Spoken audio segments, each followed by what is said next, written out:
今回の動画では近日中の開催が予想されているサイドストーリー。密林猛将の嫌い、ガビル・ザ・グレート、チーフ・リターンズのイベント内容や、同時に実装されるオペレーターの概要を紹介していきます。密林猛将の嫌いはこれまでに開催されたイベント。ウォルモンドの白母や闇夜に生きると同じサイドストーリー形式のイベントで、アークナイツの中では大型イベントに分類されるものとなっています。ただし、規模としては後述しますが、ウォルモンドの白母のような遭遇作戦やミニ殲滅はないので、イベント規模としては以前のものにほぼ戻ってはいます。今後はこの密林猛将の嫌いのイベント規模がスタンダードとなるため、イベントごとにシステムがバラバラだったサイドストーリーも、ようやく形が定まったと言えるかもしれません。プレイヤーは機械パーツと呼ばれるポイントをイベントステージやイベント任務から獲得し、イベントショップにて様々なアイテムや素材と交換することがイベントの主な目的となります。なお、機械パーツもこれまでのサイドストーリーの例には漏れず、イベントステージ以外ではドロップしないので、イベントが開始される週の殲滅作戦は、イベント開催前に終わらせておくことをお勧めします。イベント報酬は配布オペレーターであると耳や、育成素材、論面兵などとなっており、論面兵を無限に交換することができる枠も存在しています。そのため、通常ステージよりも多くの論面兵を入手することができ、イベントステージでの素材ドロップ率も通常と比べてかなりいいため、イベント期間中は基本的にはイベントステージをひたすら周回することとなります。行くぞ、奴らをぶちのめすぞ。今回のイベントで配布されるオペレーターは術師オペレーターであると耳となっており、これまでのイベント配布オペレーターと同じくかなり癖の強いオペレーターとなっています。スキル発動中は素質の効果により攻撃範囲が縮小する代わりに攻撃力が上昇し、攻撃は物理攻撃になるという、実攻撃と物理攻撃の両方ができるオペレーターとなっています。そのため他の術師とはまた違った使い勝手となっています。その他の大まかなスキルの内容などは後ほど他のオペレーターと一緒に紹介をします。続いて、密林猛将の嫌いで解放されるステージを紹介。通常ステージは全部で12個追加されることとなり、そのうちの1ステージはチュートリアル、2ステージはストーリーのみ、1ステージはイベント要素が強いステージとなります。ポイントとなる機械パーツは、チュートリアルやストーリーのみ、RIQ を除くすべての通常ステージで、理性1に対して1つドロップすることとなります。ですので、例えば RI8 であれば、機械パーツは1回ごとに18個ドロップすることとなります。さらに、今回の通常ステージでも、素材はドロップし、RI6 から RI8 でドロップする。中級玄岩、中級桃源、RMA70 の12のドロップ率は、大陸版の統計サイトによれば全ステージ中最高クラスの効率となっています。どの素材も日本版でこれまで開催されてきたイベントの中では最も高いドロップ率となっているので、基本的には RI6 から RI8 のどれを周回しても損をすることはありません。ただ、中級玄岩と中級桃源は今後、密林猛将の嫌いと同等クラスでドロップするイベントがあるので、そのどちらも今すぐに欲しいという場合でない限りは、密林猛将以外ではドロップ率が良いイベントがない RMA70 の12を入手できる RI8 を周回することをお勧めします。いずれにしてもどこを周回するにせよ石を割っても良いレベルのイベントであることは確かです。密林猛将の嫌いはサイドストーリー形式のイベントのため、これまでと同じく EX ステージが存在しています。EX ステージは通常8ステージ、強襲8ステージとこれまでのスタイルから変更はありませんが、勲章の入手条件として EX ステージの強襲をすべてクリアする必要があるため、特に最近アークナイツを始めた初心者の方には難易度は高いものとなっています。ウォルモンドよりかは幾分か難易度は下がっていますが、それでも EX ステージにふさわしい難易度ではあるので、メインに使用しているオペレーターのレベルは十分に上げておくことをお勧めします。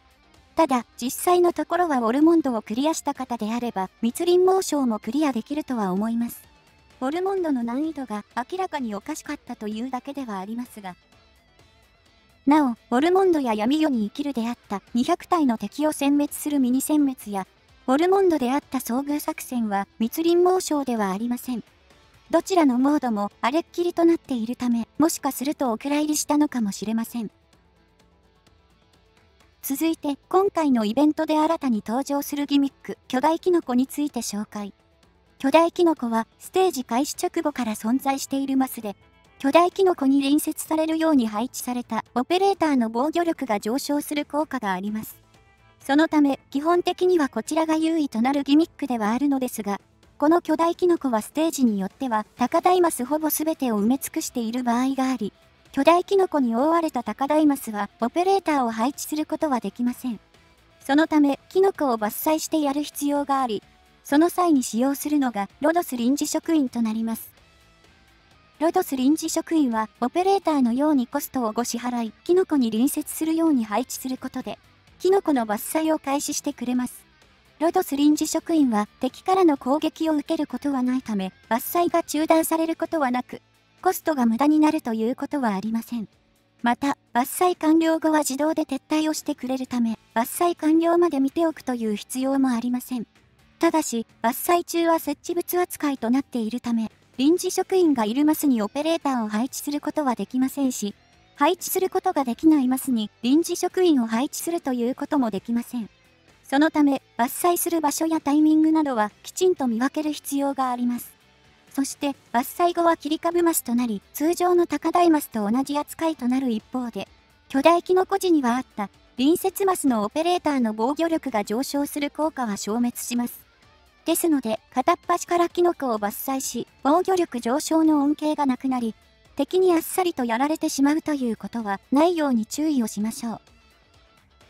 ギミックとしては、さすがにウォルモンドの蓄音機ほどの重要性はありませんが、うまく伐採をし、ステージを切り開くことで難易度が大きく変化するので、積極的に有効活用していくことをお勧めします。続いて、密林猛将の機雷で登場する新たな敵の一部を紹介。今回の舞台であるサルゴンの奥地は未開拓地域ということもあり、武闘派な敵がかなり多くなっています。ティアカの呪術師は術遠距離攻撃型の敵ユニットではありますが、オペレーターにブロックされた瞬間から物理攻撃へと攻撃方法が変化。さらに攻撃力と防御力が大きく上昇します。そのため遠距離から術攻撃をされるよりも接敵した方が危険という、術師とは思えないほどの肉体派な敵となっています。ただ、ブロックさえしなければ術耐性が非常に高い以外は普通の術師なので、強力な狙撃オペレーターがいるのであれば、それほど脅威となることはないでしょう。ティアカの戦士はいわゆるエリートエネミーに分類される敵となっており、元の状態では高い HP、攻撃力、防御力を兼ね備えています。そして、ブロックされることで特殊能力が発動、自身とブロックしているオペレーターの防御力が大幅に低下し、ブロックされているオペレーターからの攻撃以外はほぼ受け付けなくなります。つまり、回復以外はほぼ怠慢状態に強制的になるというわけです。オペレーターだけでなく、ティアカの戦士も防御力が下がるため、攻撃力が高いオペレーターであれば倒しきることは可能となっていますが、注意点があります。それは2体以上の敵をブロックできるオペレーターがティアカの戦士をブロックした時で、防御力の大幅な低下によりティアカの戦士以外からの攻撃も痛くなってしまうという点。つまり、ティアカの戦士とブロック2以上のオペレーターとは非常に相性が悪いというわけです。一方で、ブロック1オペレーターとは滅法相性がいいため、ムースやスカジ、ヘラグ、宴などの単体前衛で相手をすることが推奨されます。ティアカの破壊者はティアカの戦士と同じくエリートエネミー扱いの敵となっており、最大の特徴はマップ破壊を行ってくるという点です。ティアカの破壊者の周囲に巨大キノコがあるのであれば、巨大キノコを破壊し切り株へと、切り株があるのであれば、その切り株を配置負荷のマスに変化させます。そのため、ティアカの破壊者を放置しておくと、どんどんとキノコが伐採され、防御力が低下し、最終的には高台マスがどこにもなく、医療や狙撃などが配置できなくなるということとなります。幸いにもステータスはやや高めではあるものの、極端な高さではなく、実攻撃が通りやすくなっているので、遠距離から迅速に対処すれば、壊滅的な被害を受けることはないでしょう。今回の敵はティアカの呪術師のような一部術耐性が高い敵はいますが、総じて術耐性はかなり低くなっています。一方で防御力は非常に高い敵が多くなっているため、今回は物理でゴリ押しするよりも術攻撃で敵の HP を削っていくことが有効だとなるでしょう。続いて勲章システムについて紹介。闇夜に生きるではなかった勲章システムですが、今回の密林猛将の機雷では勲章が存在しており、ウォルモンドの時と同じく一定の要件を達成することで勲章を獲得することが可能となっています。実際のテキストとは異なる点もあるかとは思いますが、獲得条件は上記の通り。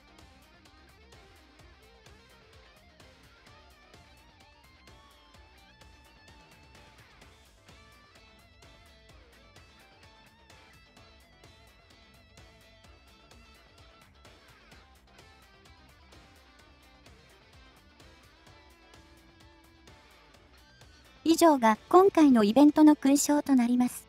今回のイベントでは主に巨大キノコを伐採するかしないかで入手できる勲章が多く、また、期間中に累計100個の巨大キノコを伐採するという条件の勲章も存在します。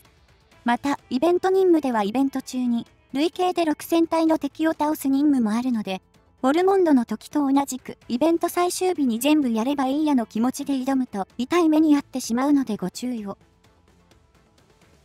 続いて今回のイベントのストーリー概要について紹介。今回のストーリーではガビルの故郷であるサルゴンの奥地で開催される首長戦にガビルが手紙で招待されたという内容となっています。そこにドクターと他のオペレーターたちは休養がてら向かうこととなり、一連の騒動に巻き込まれてしまうという話となっています。内容としてはやや不穏な雰囲気はありますが、実際のところは夏イベらしく、非常に明るい展開で進むものとなっており、去年のウルサスの子供たちから続いた暗い雰囲気を一旦は吹き飛ばしてくれるものとなっています。これまでに開催されたイベントの中でも最も明るいイベントと言っても過言ではないかもしれません。以上がサイドストーリー密林猛将の機雷の紹介及び概説となります。続いて同時期に実装されるオペレーター4人を紹介。今回のイベントではアシッドドロップ、トミミ、フリント、ユーネクテスの4人が実装され、トミミのみが配布、それ以外はスカウトでの入手となります。それでは向かって左からオペレーターの概要を紹介していきます。コードネームはアシッドドロップ。このスケボーも登録済みの僕の装備だ。それじゃ何かあれば僕に任せて。アシッドドロップはクルビア出身の若者で、いくつかの地元の大会で優勝していたほどには、スケボーのスキルが高い人物です。その時のアシッドドロップは、両親が共働きだったこともあり、家にはほとんどおらず、半分ストリートチルドレンのような生活をしていましたが、充実はしていたとのこと。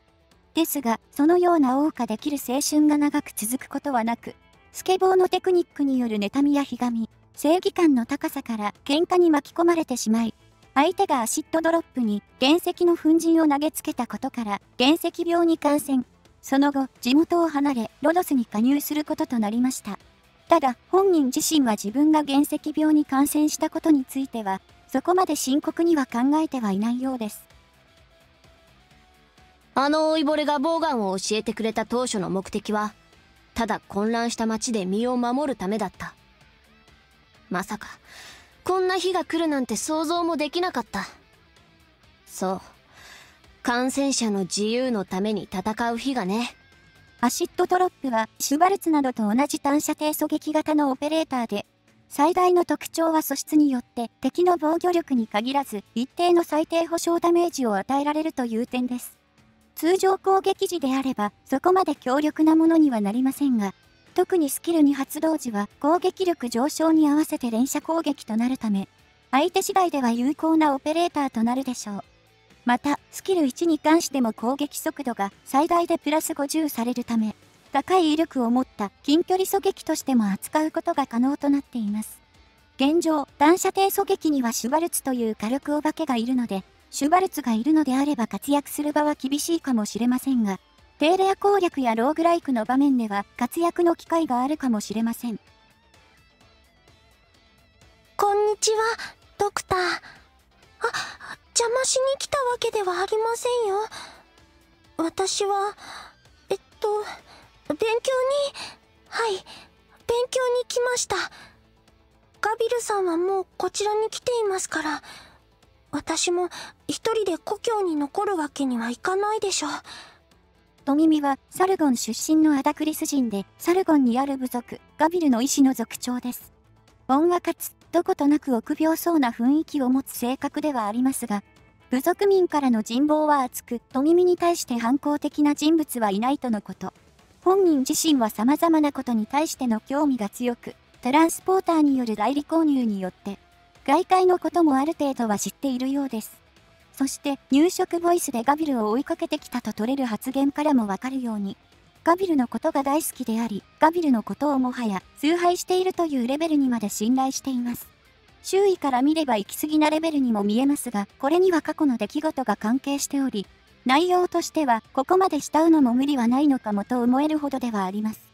なお、トミミといえば非常に大きな尻尾が特徴的ではありますが、本人としてはガビルと同じスマートな尻尾の方が良いとのことで、なんとかこれ以上は大きくならないようにしたいとは思っているようですが、なかなかそううまくはいっていないようです。いつか、この旗に恥じないようになってみせます。いつかきっと。トミミは通常攻撃時は術攻撃、スキル発動時は物理攻撃になるという、非常に特殊な性能をした団体術師オペレーターとなっています。そのため、使い勝手としては特に、スキル2発動時はエグゼキューターなどの強範囲狙撃に近いものとなっており、近距離の敵の殲滅に特化しているという、かなり異色な術師と言えます。非常に個性的な性能であるため癖が凄まじく、万人受けする性能というわけではありませんが、面白い性能を持ったオペレーターであるとは言えます。また会ったな。私は我が部族で最も大柄で屈強な戦士、フリントだ。ここには強い奴がたくさんいるのだろう。悪くない。片っ端から挑戦させてもらう。そうだ、ブレイズのお頭はどこにいるか知っているか？フリントはトミミやユーネクテスとは異なる部族出身のオペレーターで、格闘戦を得意としており、とある理由からブレイズのことをお頭と呼び、慕っているリーベリ人です。喧嘩っ早いというよりかは、とにかく自分の力を試してみたいという我が強く、ロドスでオペレーターとなった後も、ところ構わず強そうなオペレーターには、殴り合いをふっかけているとのこと。そのため、いわゆるトラブルメーカーな人物ではある一方で、双方の同意を得てから殴り合いを始めるため、殴り合いをしている本人たちの間では納得ある殴り合いにはなっているようです。もっとも、その怪我を治すのは医療部の人たちなので、殴り合いをしている本人たち以外からすれば、迷惑極まりない行為ではありますが。ドクター、お前はな、あれこれ考えすぎなんだ。敵がいれば、拳で打ちのめせばいいだろう。ほら、休む時くらいそんな硬くなるな。リラックスしてみたらどうだ。こっちで一緒に横になるか？フリントは B ハンターやインドラと同じ単体近距離前衛オペレーターではありますが、最大の特徴はブロックしていない敵に対して与えるダメージが上昇するという点です。そのため、スキルはどちらとも敵をブロックしないことに重点を置いたものとなっており、横槍を入れることに特化した性能になっているとも言えます。インドラタイプの長所であるコストの低さから初動から配置するということにはやや向いてはいませんが、重装などを配置した後にできるだけ早く支援火力が欲しいという場合には活用できるオペレーターです。7の4のような高速展開が求められるステージでの運用もいいかもしれません。試験には全て合格したから、もうここに残っても良いのだろう？ランセット2のような会話のできるロボットの作り方を学ばせてもらいたいのだ。何？コードネーム？私の名前はズーママだ。これをコードネームにしてはダメか？ユーネクテスはサルゴン奥地の部族としては最大派閥の部族を自ら仕切る族長であり、次期首長候補筆頭のピューティア人。サルゴン奥地出身の人物でありながら、機械に対して非常に興味を持っており、機械のこととなると、辺りが一切見えなくなるほどには熱中してしまう様子。そして、機械でありながら人語を理解し、喋ることができるランセット2に対しては、姉様と呼ぶほどには慕っており、周囲からもその様子はキーな目で見られてしまっているようです。もっとも、ユーネクテスはそんなことは一切お構いなしなようですが、そして族長として仕切っているということからもわかるように高い実力を持った人物であり、戦闘能力はガビルとほぼ五分にあるとのこと。ただ本人は戦術したように機械に対して非常にお熱なため、あまり族の中から出てくるということはないようです。大祭司のジーヤから聞かされていた。この大地はとても広大なものだと。その語り口に悲しみをにじませていた理由はわからなかったが、ロドスに来て少し理解できた。広大であることは必ずしも良いことではないのだな。ユーネクテスは一言で言えば、とにかく癖の強い重装オペレーターであり、重装オペレーターでありながら通常時は敵は1体しかブロックすることはできず、スキルの SP 回復は自動回復にはなっていますが、敵をブロックしている時しか回復しません。一方で、その癖に見合うようにステータスは凄まじいものとなっており、素の状態で HP は4000を超え、攻撃力は1000を超えています。そのためやり方次第では、パトリオットとすらも怠慢を張れるほどとなっており、凄まじいポテンシャルを持ったオペレーターと言えます。ある意味では一番遊べるオペレーターなのかもしれません。癖が強いけども強力という特殊なオペレーターが好きな方からすればたまらない性能ではないでしょうか。以上が同時期に実装されるオペレーターの紹介となります。続いて同時期に実装される可能性があるコーデを紹介。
以上がサイドストーリー密林猛将の嫌いと同時期に実装されるオペレーター及びコーデの紹介となります。